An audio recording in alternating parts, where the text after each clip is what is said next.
Hello, and welcome to the first video in our series on the relationship between Israel and the USA. In this video, we'll explore the reasons behind the USA's unconditional support for Israel. Why does the US support Israel? There are several reasons for the USA to support Israel, but let's start with a key one. Israel symbolizes the USA's superpower status. This is evident when you consider Israel, a Jewish state surrounded by Arab Muslim nations, many of which are not favorable towards it. Some nations may accept Israel due to pressure and threats from the USA, while others actively oppose it. Yet, Israel still exists.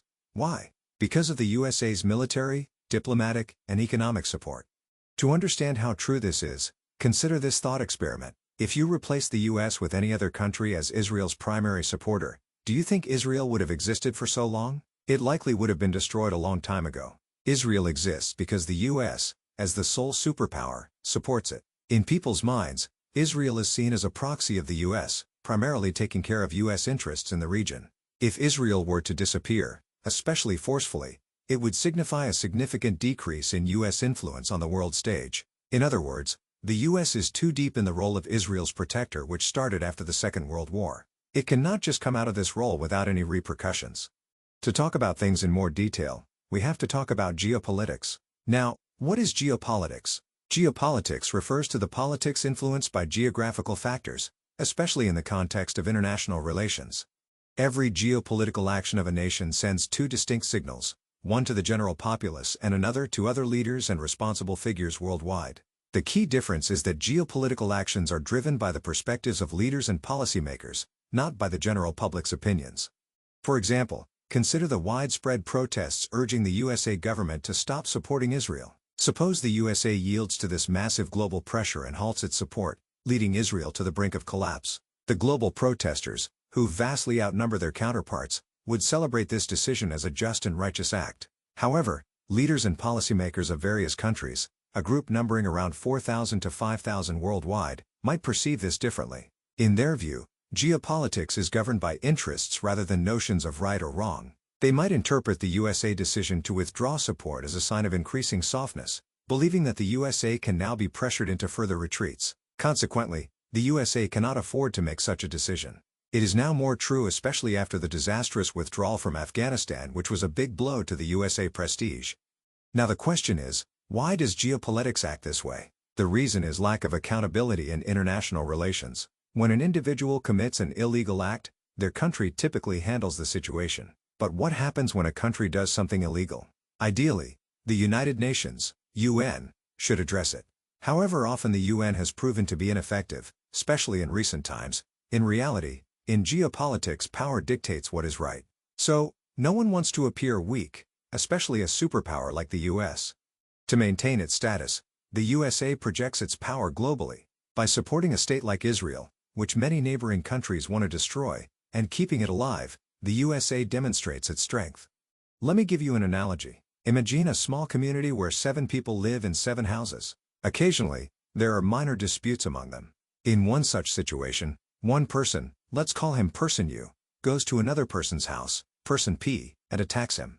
Afterward, Person U informs Person P that an additional person, Person I, will now live with him. The rest of the community disapproves internally but remains silent out of fear of becoming the next target. As long as Person P and the forcibly installed Person I live together, it demonstrates the power of Person U. If anyone tries to remove Person I, Person U will intervene because removing Person I would undermine Person U's authority and prestige. He cannot allow that, as it would diminish the fear and control he holds over the others. Some might argue that this behavior is unreasonable and illogical from a normal perspective. However, in the realm of geopolitics, such actions are considered normal. The relationships between countries cannot be defined in the same way as relationships between individuals. Leaders often make decisions that may seem unreasonable to maintain their country's power and security. On the global stage, where power and strength are paramount, expecting a country to always act logically is itself illogical. So, how did it all start? Was the relationship between the US and Israel intended to work this way from the beginning? It might have been, or it might not have been. At this point, it doesn't matter. The reality is that the US and Israel are now deeply intertwined, and the world perceives them as such.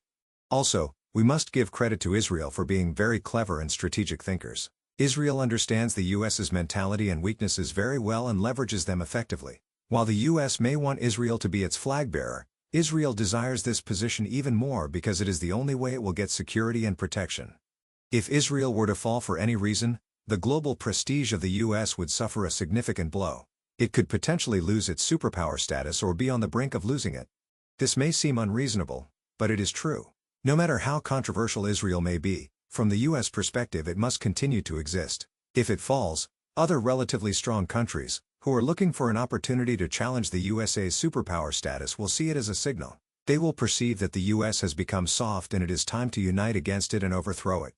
Now, I think it's important to address whether the US is a victim or in a bad situation due to its relationship with Israel. I don't believe so. In geopolitics, countries leverage every situation, no matter how unfavorable it may seem, to their own advantage. This is especially true for a master geopolitical player like the US. They are likely using their relationship with Israel as leverage to benefit their own strategic interests. Here, I want to share an interesting observation. Elite minds, such as top politicians, analysts, and commentators, are acutely aware, whether consciously or subconsciously, that ceasing support for Israel would significantly diminish their global influence. This would also damage their credibility, as Israel was established with their backing, making it seem as though they are abandoning a close ally or even a child. Consequently, when questioned about Israel's actions, which may conflict with global human values, their primary objective becomes morally justifying Israel's actions. Now we have to ask, is there a safe way for the US to decouple from Israel? Yes, it may be possible, but it would require a very clever and strategic maneuver.